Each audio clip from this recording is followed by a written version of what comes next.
Hi everyone, welcome to my next video. Today I am going to share a very special true story of a doomed first love with an incredible paranormal ending. And I fully expect some of you won't believe it, and that's okay. But every single story that I share on my channel are true experiences that I have experienced. And most of them I've kept to myself throughout my life because they're so unusual. But because now I have my channel, I'm going to reveal each and every one of them. And I'm so glad that many of you are interested. Now this happened, gosh, 1974. That's 50 years ago, right? I was 19, insecure, lonely, brokenhearted from a very abusive life at home, and I had traveled from my home in Massachusetts to California to visit a friend for the holidays. Thanksgiving dinner, here I am, sitting at the table, shy, insecure.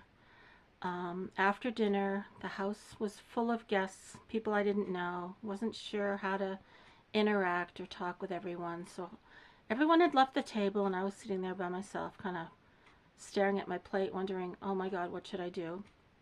My friend Liz was off somewhere, laughing and joking with her relatives, and so I was trying not to panic, and in a flash of a second, the crowd parted, and I caught a glimpse of the most handsome man I'd ever seen, leaning against the kitchen counter with his arms crossed, his eyes locked onto me with the biggest grin on his face I'd ever seen.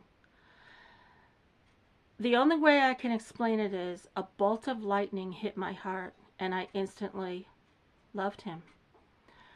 But it was even more than that. It was like I knew him. I knew his soul. Now, this has never happened to me with any other person since. And to this day, if I can get through telling this story without crying, I'll be doing good.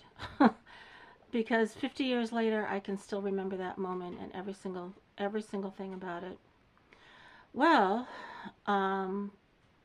I didn't know what to do, so I looked back down at the table, and the crowd merged, and I thought, well, that was that. Whoever he was, I probably won't ever talk to him. Well, not a minute later, here he is standing next to me, and he says, hey, pretty lady, what's your name? So I told him my name's Barbara, and he tried to talk, but the crowd was making so much noise. He said, let's go outside. And so I said, sure. So he waited while I got my coat. And my friend Liz came running over and she said, Barbara, don't have anything to do with that guy. He's a biker. He's bad news. Don't waste your time. Well, I wasn't going to tell her I already loved this man. It didn't make sense to me, and it sure as heck wasn't going to make sense to her. So I said, don't worry about it. We're just going to talk. So we went outside. Now this was California, but it was Thanksgiving. And it was very cold. And we stood out there. And it was such a beautiful, clear night sky. I looked up at all the stars. Panicked. Oh my God, what should I say to this guy? Now he was 6'4", towering over me. And he stood so close, but with the kindest look on his face. He asked me things like, where am I from, and all of that, and I just sort of blurted out quick answers, but I was freezing cold, and I started shaking. So he looked at me with the most concerning, caring look on his face, and he said, hey, sweetie, you're cold. Let's go back inside and sit by the fire. So he took my hand and led me back inside through the crowd, where there was this roaring fire in the fireplace. I took off my coat and we sat on the carpet and we talked for hours. And The only way I can explain it is I just felt like we were alone in the house, even though there was a crowd. There wasn't anybody else there but us. Well, finally, everyone had left, and my friend Liz came into the living room with this most disgusting look on her face. She said, "We're going to bed, Barbara. Good night." So she did, and he grabbed a pillow and a blanket, and we spent the night in front of the fire just talking. And I can't tell you, words cannot describe the feeling of safety I felt with him, the feeling of love, the feeling of knowing him already, even though I only knew his first name, which was Neil. I didn't know what he did for a living. I didn't know anything. But what I did know was being with me was some kind of a timeout in his life, and that being with me was very special to him, but that it wasn't going to last. So with that, he left in the morning, kissed me goodbye, asked me if he could kiss me goodbye, which he did on my cheek, and he left. So I thought I'd never see him again. So a few days went by, and my friend Liz decided to, her parents were divorced, and her mother lived somewhere else. And she asked me if I wanted to go with her to visit her mother for a few days. Well, I was thinking, shoot, I don't want to leave. I might see this guy again. So I asked her if I could stay in the house alone, and she looked at me with disgust again and said, "Barbara, don't waste your time with that guy. You'll probably never see him again anyway, but yeah, go ahead." So she left. So I was alone in the house. I was excited, I was happy, and I was hopeful. Well, it was snowing out, and I put on my boots and my coat. And it was a few days before Christmas, and I went for a walk. I had no idea where Neil lived. I had no idea if I'd ever see him again. I'm trying to keep this story short. Well, I passed by an old beaten-up trailer, and here comes Neil, running outside, putting his coat on. "Wait, wait, I want to walk with you." So he did, and we went for the longest walk, had the most wonderful conversation. He was telling me this most ridiculous, stupid jokes, trying to make me laugh, and I laughed, but I thought, that's really dumb. But of course I didn't tell him. Had the most wonderful time. We crossed by a bridge, and he made this joke about Billy Goat Gruff living underneath the bridge, which was a children's tale. But he took my hand and he said, "Don't worry, Barbara. I'll always protect you." Now, I knew there was a deeper meaning to that. I had a sense that he had a dangerous lifestyle that he did not want to tell me about, but he was going to protect me from it. And I hope that makes sense. So anyway, we walked back, and he invited me to Christmas dinner in a few days with his family. Well, of course I said yes, and had Christmas dinner at his house. Had the most wonderful time. He came back to my friend's house. We spent another night in front of the fire, fully clothed, only talking, and honestly, 50 years later, that's the best Christmas I ever had. So the next morning, I told him I was going to fly back to Massachusetts, thinking I'd never see him again. And he said, "Sweetie, I have something to tell you. I need to report. I need to serve 1 year in prison." And I asked him what he did, and he said, "Never mind, it's just something stupid." But I said, why not write to each other? Well, his eyes lit up, and he said, "You'd do that? That would be great." So I went home elated, and we wrote letters to each other at least 2 or 3 times a week, and talking about things other than his life, other than what he did. But again, I had the sense that he wanted that connection, even though we both knew it probably wasn't going anywhere.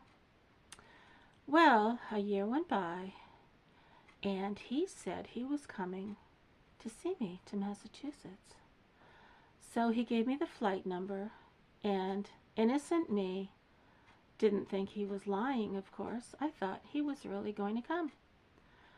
So I stood at the airport, waiting and waiting and waiting, and of course he wasn't on the plane. Called his mother. She said, "Barbara, nobody knows where he is. I'm so sorry, honey." So that was that. Well, I cried for 2 months. I felt like an idiot. I felt completely taken advantage of. My friends were saying, "Barbara, don't worry. He didn't deserve you. Just forget about him." Well, after 2 months, I got mad, and I thought, you know what? He's not getting away with this. I'm going to find him, and I'm going to ask him what the heck happened. Now, this is incredible, but it's true. Sometimes I just know things. I don't know how, but it has to do with my emotion and something I hear in my senses, and I can't explain it other than that. I knew if I took a plane, I would get there too soon. I knew he wasn't home yet, but I knew he was on his way, so I took a bus. Got a backpack, stuffed it full of clothes, took a bus. It took 6 days to get there. Wasn't easy. I was scared, but I was determined as heck that I was going to find him. So the bus took me only as far as 10 miles away from his house. Determined me hitchhiked the rest of the way. No, I would not do that today, but this was 1974, where I think it might have been a little safer. And I got a ride. And as I walked near his house, I knew that he was home. Isn't that crazy? I just knew he was home. And as I turned the corner, there was his Harley Davidson in the front yard, knocked on the door, and there he was. And the look on his face, thinking back now, it was more fear, because I think he was hoping I would have forgotten about him and I would have just disappeared. Well, to make a long story short, he had kept all my letters. I found out some things that broke my heart. But honestly, looking back, there were things that I needed to know before I could move on. Now, the ending is the most amazing part. He took me to the airport. I went home, and I forgot about him for 40 years.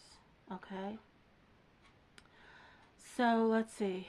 I can't remember the year it was, but I started writing a memoir, which I will talk about in my next video. And I thought about him, and I thought, I wonder whatever had happened to him. So I Googled his name, and I found out something horrific. And it was so sad. And I realized no matter how bad his life had been and all the bad choices he made, he didn't deserve what had happened to him. So I found his grave online, and leaning against it was a horseshoe. Well, I went outside that night, and it was a cold night in New Hampshire, and all the stars were the same as they were the night he and I had stood out on the porch. And I looked up at the stars, and I said, "Neil, I forgive you. I will always love you. But I'm sorry your life turned out that way. I will always forgive you." Now, I went to bed with this uncanny feeling that he had heard me. Okay? So the next morning, I went outside to feed my horses, and I had the same routine. I'd go through the back door, say, "Good morning, everyone," and give them their hay. And then I would open the double front doors, if it was a nice day, and let the sunlight in, which I did. So I opened the front doors of my barn and I looked down, and there, right in front of me, next to the threshold, right in front of my foot, was this horseshoe. Now, my horses never wore horseshoes. None of my friends ever brought their horses to my property. I had lived there for 10 years, had never found any horseshoes on my land, and it was right in front of the threshold where, if I had taken one step out, I would have stepped on it. Now, how did that happen? I don't know. I didn't tell anyone about Neil. I didn't tell anyone about the horseshoe in front of his grave. And I certainly didn't tell anyone about my prayer of forgiveness the night before. How did this happen? I don't know. But what I will tell you is there is a life beyond. And forgiveness is incredibly powerful. And love doesn't have to make sense. It just is. And I am really glad I shared this story. I wrote a book about it. It's called The Horseshoe. I self-published it on Amazon, and I will put the link in the description. And it's a very short book. You can probably read it in all but 45 minutes or less. It got great reviews. I wrote it all by myself, without an editor, without any help at all, simply because I wanted to tell this beautiful story. So I'll put the link in the description. Please tell me if the link doesn't work, because this is the first time I've done it. I'm going to do another video for Monday about the memoir I wrote.